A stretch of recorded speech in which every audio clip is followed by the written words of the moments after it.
Hi, it's Robin. So I just rewatched No Way Home, Spider-Man No Way Home in preparation for a brand new day that's coming out this Friday.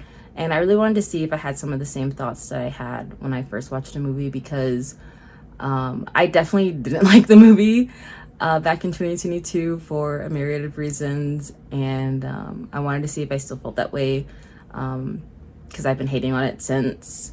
And it's weird because there's a lot of things that I like worse or I like less. There's some things that I like more on the second rewatch. But yeah, overall, I don't like the movie and I'm going to get into it. So the most glaring issue is, of course, all of the references. I know that's kind of the point, but I think that also is the inherent flaw with the movie. They rely so heavily on references at the expense of the actual plot. And references are fun, cameos are fun, but not when you don't even have like a fleshed out concept, or when you have to have such a stupid plot in order to make it happen. And especially on a rewatch, it really throws you off. All of the references, it's very cheesy, very lame. I'll get into some of the issues with the plot later, but I think in general it's weird because I love Across the Spider-Verse. It's my favorite movie, and that movie is also similar in the sense of like multiverse and having references and relying on past knowledge of Spider-Man in order for the movie to work. But it holds its own weight as well, the plot, while No Way Home doesn't. And again, like, it was just really cringy. First of all, the first thing I can think of is Doc Ock coming, right? And the movie has so much hype and aura, and I think that's why people liked it when it first came out. And I love hype and aura, but it like ruined its own hype and aura by like forcing more references. It was very heavy-handed with the references. So like when Doc Ock first shows up, he says hello Peter, and like that's really awesome, that's in everything, and like that's such an iconic line. But then immediately after, he says the power of the sun in the palm of my hands, and like the context that it was brought up in, like there was no reason for him to say that. It was very obviously just like, oh, we need this reference. And to me, that's just cheap and lazy. It just completely like brought me out of the movie. Like all the hype, all the like excitement I felt from seeing Doc Ock again was just gone. But there was definitely references and hype that I really liked. Like, of course, Green Goblin the entire time was fantastic. Willem Dafoe honestly carried that movie. Is probably, if he wasn't there, that movie wouldn't have been like even half as good.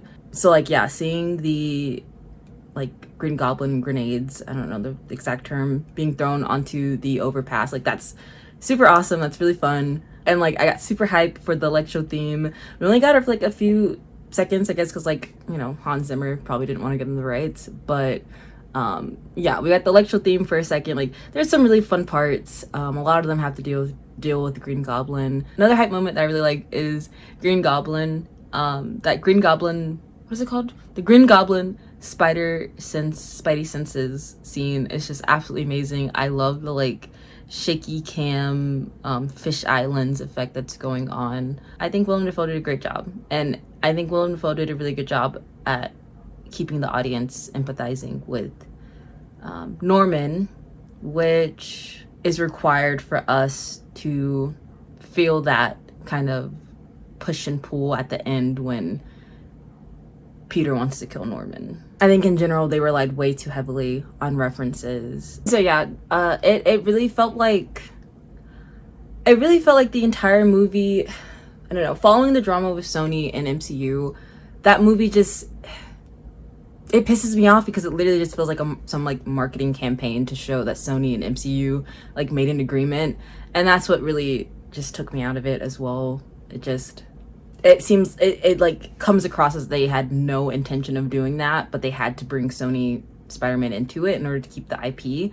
And so like, yeah, all of that it puts a damper on something that's supposed to be interesting, because you know it wasn't like an original idea.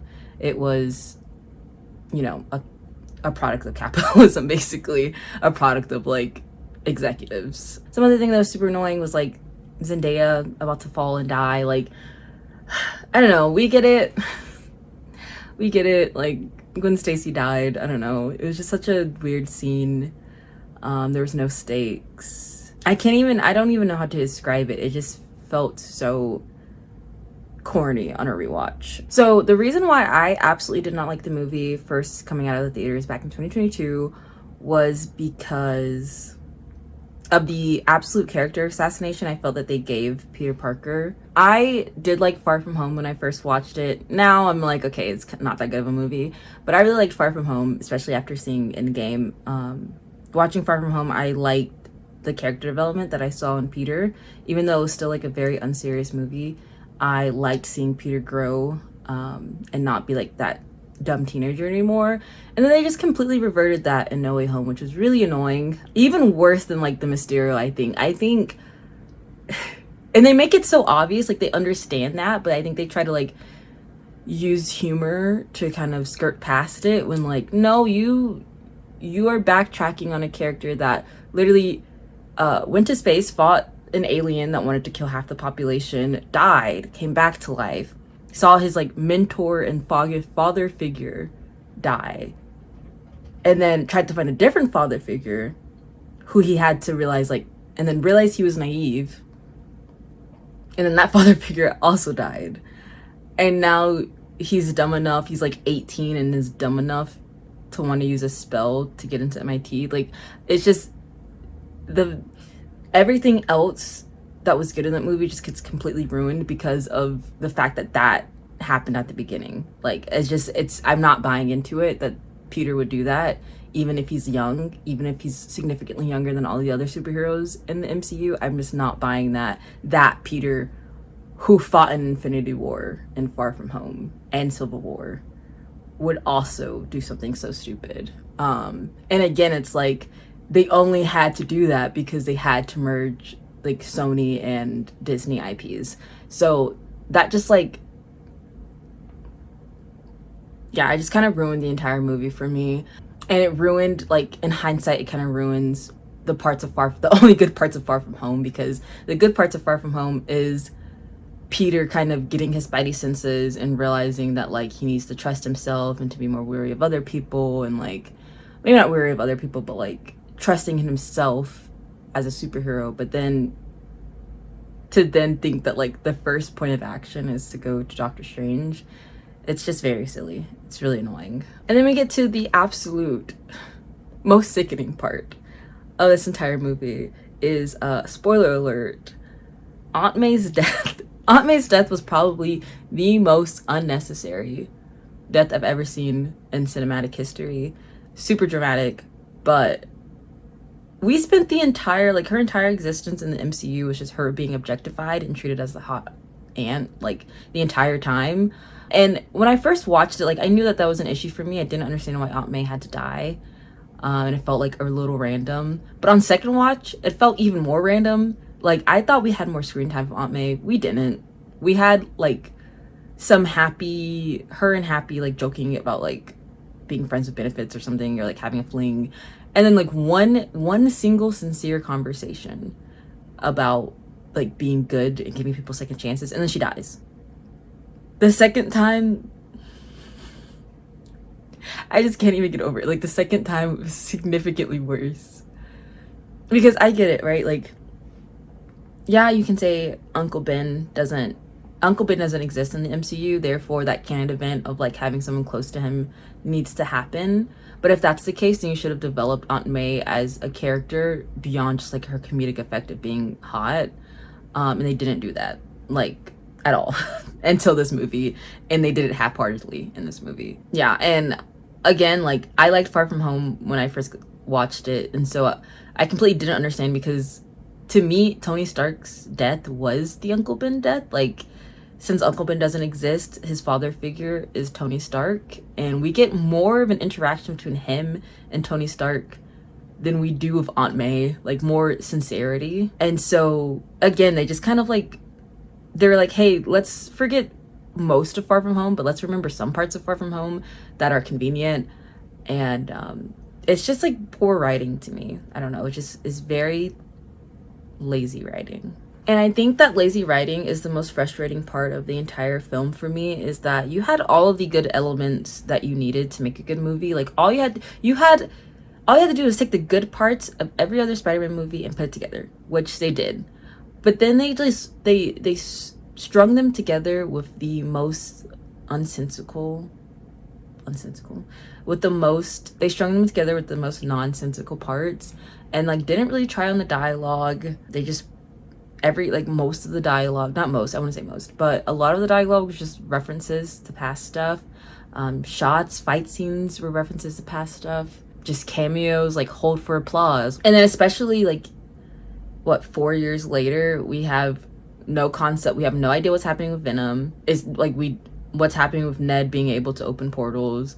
There's just no information. It's just a clusterfuck. That's like the best way that I can put it. It's a clusterfuck that has been masked with hype and aura, which is also really sad because the last 20 minutes of that movie were really, really good in terms of showing his character development. Like, I absolutely loved seeing Peter in such a desperate place, and that desperation, like the way Tom screams when he's about to kill Green Goblin and Tobey Spider-Man stops him, and he still has the urge to kill him. That, I think, I need to see that characterization, and I'm glad that we got it. I just don't like how we got there, and I think we could have gotten there in a little more smart ways. And the fact that you had like so much given to you and you still kind of fumbled is what's really annoying to me. Yeah, you had 5 other movies to learn from, and somehow you still, not 5,